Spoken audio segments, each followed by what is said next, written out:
आजकल eye flu के बारे में तमाम खबरें सुनने को मिल रही हैं। यह संक्रमण बहुत ही तेज़ी से फैल रहा है। लोगों के जहन में इससे जुड़े कई सवालात होंगे, जैसे आई फ्लू क्या है, इसके मुख्य कारण क्या हैं, इसके लक्षण क्या हैं, साथ ही इससे बचने के क्या उपाय हम कर सकते हैं। इसके अलावा हम यह भी जानने की कोशिश करेंगे कि कौन कौन से ऐसे होम्योपैथिक दवाओं का इस्तेमाल करके हम आई फ्लू के सिम्टम से छुटकारा पा सकते हैं।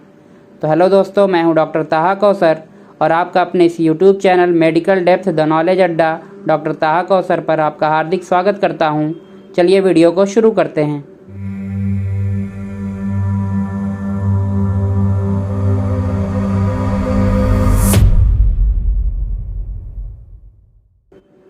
आई फ्लू मुख्य रूप से वायरस, बैक्टीरिया या एलर्जी के कारण उत्पन्न होने वाला संक्रमण है, जिसे मेडिकल की भाषा में कंजक्टिवाइटिस या पिंक आई भी कहते हैं। आम लोगों की भाषा में इसे आँख आना भी कहते हैं। आई फ्लू एक सामान्य और स्वसीमित संक्रमण की समस्या है, जिसकी वजह से हर साल लाखों लोग प्रभावित होते हैं और इसका उचित इलाज कराने से यह कुछ समय के बाद ठीक भी हो जाती है। बारिश के मौसम के कारण कई प्रकार के संक्रमण का खतरा बढ़ जाता है और साथ ही कई गंभीर बीमारियां भी पैदा हो जाती हैं। पिछले हफ्तों में हमने देखा है कि हमारे देश के कई राज्यों और शहरों में भारी बारिश, बाढ़ तथा जल भराव जैसी स्थितियां देखने को मिली हैं और इसी के कारण आई फ्लू जैसी आंखों की बीमारी के मामलों में भी वृद्धि आई है। गली मोहल्लों से लेकर सड़कों तक पर काला चश्मा लगाए लोग आपको आसानी से दिख जाएंगे। आंखों में इन्फेक्शन की वजह से लोगों को गंभीर परेशानियों का सामना करना पड़ रहा है। यदि आपको भी इस मौसम में आंखों में लालामी यानी कि लालपन, दर्द, खुजली तथा सूजन जैसी समस्या हो रही हो तो इसे हल्के में ना लें। ये लक्षण आई फ्लू का संकेत हो सकते हैं। अब बात करते हैं कि आई फ्लू होने के क्या संभवतः कारण हैं। तो आमतौर पर आई फ्लू गंदगी, धूल मिट्टी आदि की वजह से आंखों में होने वाली एलर्जी के कारण होता है, जिससे आंखों के सफ़ेद हिस्से में मौजूद एक लेयर यानी कि कंजक्टाइवा में सूजन पैदा हो जाती है। इसके अलावा बारिश के मौसम में उत्पन्न होने वाली नमी के कारण बैक्टीरिया तथा वायरस की संख्या में असंख्य वृद्धि हो जाती है और इसकी वजह से आंखों में एलर्जी और इन्फेक्शन होने की संभावना बढ़ जाती है। इसी में से एक ऐसा वायरस है जिसे एडिनो वायरस कहा जाता है, यानी कि आई फ्लू आंखों का एक ऐसा संक्रमण है जिसके ज़्यादातर मामले एडिनो वायरस के संक्रमण के कारण होते हैं, जो कि संक्रमित व्यक्ति के सीधे संपर्क में आने की वजह से आपको भी अपनी चपेट में ले सकता है। इसके अलावा आई फ्लू एक कम्युनिकेटिव बीमारी भी है, जो कि एक व्यक्ति से लेकर दूसरे व्यक्ति तक आसानी से फैल जाती है।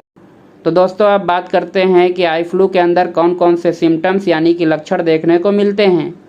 यानी कि कोई व्यक्ति अगर आई फ्लू के संक्रमण से प्रभावित हो जाता है तो उस मरीज़ को कई तरह की परेशानियां हो सकती हैं तथा उसके अंदर कई प्रकार के लक्षण देखने को मिल सकते हैं।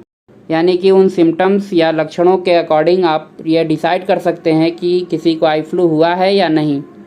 तो यदि कोई व्यक्ति आई फ्लू के संक्रमण से प्रभावित हो जाता है तो उस मरीज़ को कई तरह की परेशानियां हो सकती हैं, जैसे आँखों में ज़्यादा कीचड़ आना, आँखों का लाल होना, आँखों से पीले रंग का पीप आना, सुबह उठने पर आँखों का चिपकना, आँखों में चिपचिपा महसूस होना, आँखों में सूजन आना, आँखों में दर्द की समस्या होना, आँखों से पानी आना, आँखों में खुजली होना, दृष्टि बाधित की समस्या यानी कि धुंधला दिखाई देना, और यदि किसी बच्चे को आई फ्लू हो जाए तो उसके अंदर बुखार जैसी समस्या भी देखने को मिलती है।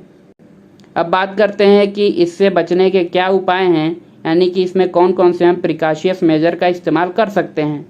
तो इसके लिए हम दो तरीके से बात करेंगे कि हमें क्या करना चाहिए और क्या नहीं करना चाहिए। तो पहले बात करते हैं क्या करें।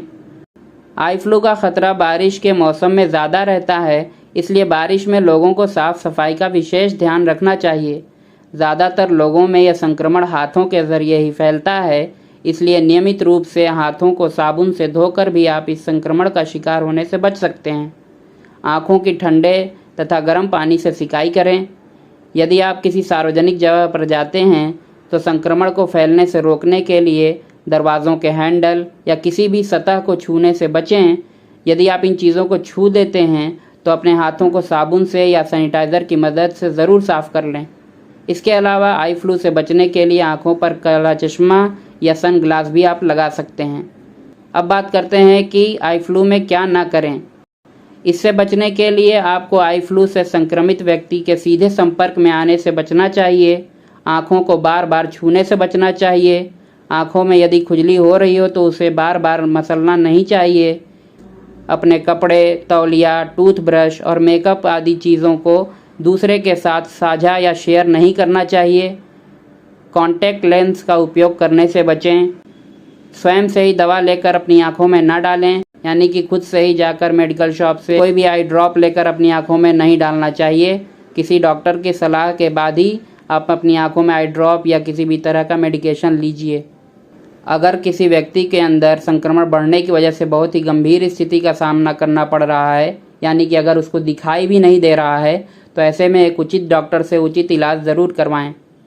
साथ ही आप होम्योपैथिक दवाओं का इस्तेमाल करके भी आई फ्लू या कंजक्टिवाइटिस जैसी समस्याओं से बच सकते हैं।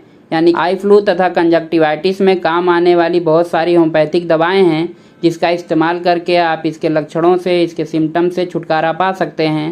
तो चलिए अब उनके बारे में जान लेते हैं। तो इसमें बहुत सारी होम्योपैथिक दवाएं हैं, जैसे कि cineraria maritima, euphrasia officinalis, belladonna, argentum nitricum, pulsatilla, mercsol और फेरमफॉस। इन दवाओं के सिम्टम्स के अकॉर्डिंग आप इनका इस्तेमाल कर सकते हैं। साथ ही सिनरेरिया मारिटामा का एक आई ड्रॉप भी आता है, जिसका आप अपनी आँखों में इस्तेमाल कर सकते हैं। Okay friends, this is the video on eye flu or conjunctivitis with their symptoms, causes and precautionary measures. Also, we have discussed about the homeopathic medicines used in it. Hopefully you like the video. Thank you for watching.